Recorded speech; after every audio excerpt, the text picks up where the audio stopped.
यह टॉपिक हमारे first lesson का सबसे अंतिम टॉपिक है। इस टॉपिक का नाम है पौधों में उत्सर्जन। हम इस समय उत्सर्जन पढ़ा रहे हैं एक्सक्रेशन। एक कोशिकीय जीवों में एक्सक्रेशन पढ़ा दिया, विभिन्न प्रकार के जीवों में एक्सक्रेशन की विधियां बता दी, मानव में उत्सर्जन को डिटेल कर दिया। आज हम पढ़ेंगे पौधों में उत्सर्जन। पौधों में कभी भी यूरिया और यूरिक एसिड जैसे उत्सर्जी पदार्थ नहीं बनते। तो पौधे क्या करते हैं?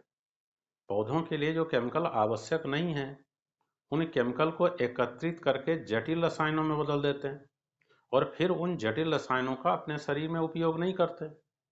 उन जटिल रसायनों को अपने शरीर के किसी न किसी भागों में डिपॉजिट कर लेते हैं, फिर उन भागों को शरीर से हटा देते हैं या ऐसे स्थान पर डिपॉजिट करते हैं जहां से उनको कोई नुकसान नहीं होता है।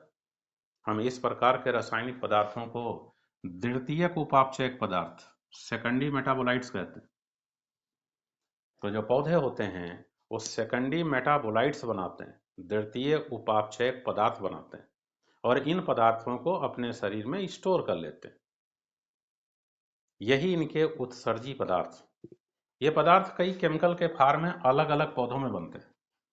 जैसे कुछ पौधे अल्कोलाइड्स बनाते हैं, नाइट्रोजन युक्त पदार्थ,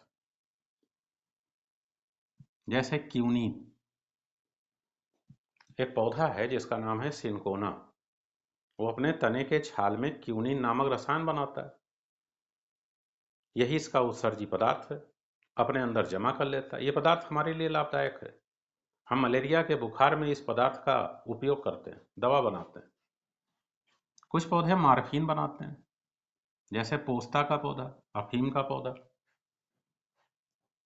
ये अपने फलों में इस मार्फिन को डिपॉजिट कर लेता है। यह मार्फिन एक नशीला रसायन है जो हम इस पौधे के कच्चे फल के लेटेक्स से प्राप्त कर लेते हैं। हमारे लिए उपयोगी है, हम इससे डिफरेंट टाइप की दवाएं बनाते हैं। कुछ पौधे एट्रोपिन नामक रसायन बनाते हैं, ये इनका उत्सर्जी पदार्थ है। जैसे एक पौधा है ट्रोपिन बेलाडोना, तो जो बेलाडोना का पौधा है वो एट्रोपिन नामक रसायन बनाता है। इस एट्रोपिन नामक रसायन का हम उपयोग आंखों की दवा के रूप में करते हैं, ये हमारे लिए उपयोगी है। कुछ पौधे कार्बनिक अम्ल बनाते हैं, जैसे ऑक्जेलिक एसिड खट्टा होता है, पत्तियों में इकट्ठा कर लेते हैं, जैसे ऑक्जेलिस का पौधा, ये इनका उत्सर्जी पदार्थ है। कुछ पौधे टैनिन बनाते हैं, जैसे कत्था का पौधा। कुछ रबर बनाते हैं, लेटेक्स, जैसे हाइविया का पौधा। कुछ रेजिन्स और गोंद बनाते हैं, गम्स बनाते हैं। इनको अपने बॉडी से बाहर गम्स को निकाल देते हैं। यही सब इनके उत्सर्जी पदार्थ हैं। इसमें तमाम प्रकार के अनावश्यक केमिकल हैं जो पौधों के लिए यूज नहीं है, लेकिन कभी कभी ये हमारे लिए बड़े उपयोगी हैं, इसलिए हम इन पौधों के उत्सर्जी पदार्थों का अपने लिए उपयोग करते हैं। पौधे करते क्या हैं? अपने उत्सर्जी पदार्थों को पुरानी पत्तियों में इकट्ठा कर लेते हैं। जब पुरानी पत्तियां टूटकर पौधों से अलग हो जाती हैं तो ये उत्सर्जी पदार्थ पौधों के साथ, पौधों के बॉडी से अलग हो जाते हैं। इन उत्सर्जी पदार्थों को छाल में इकट्ठा कर लेते हैं। छाल प्रतिवर्ष छूटकर गिर जाती, उत्सर्जी पदार्थ शरीर से बाहर निकल जाते हैं। कुछ पौधे अपने जाइलम में इन केमिकल को इकट्ठा कर लेते हैं। ऐसी जाइलम की सेल डेड हो जाती हैं, पौधों के अंदर पड़ी रहती हैं, कोई नुकसान नहीं देते हैं और मजबूती प्रदान करती हैं। कुछ पौधे ऐसे हैं जो उत्सर्जी पदार्थों को अपने कोशिकाओं के रिक्तिका में इकट्ठा कर लेते हैं, बैकवॉल में इकट्ठा कर लेते हैं।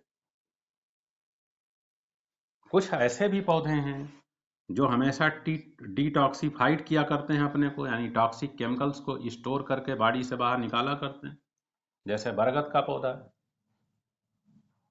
बरगद का पौधा अपने पत्तियों की सेल्स के भीतर ऑक्जेलेट के कण को संचित कर लेता है और एक रचना बनाता है सिस्टोलिथ।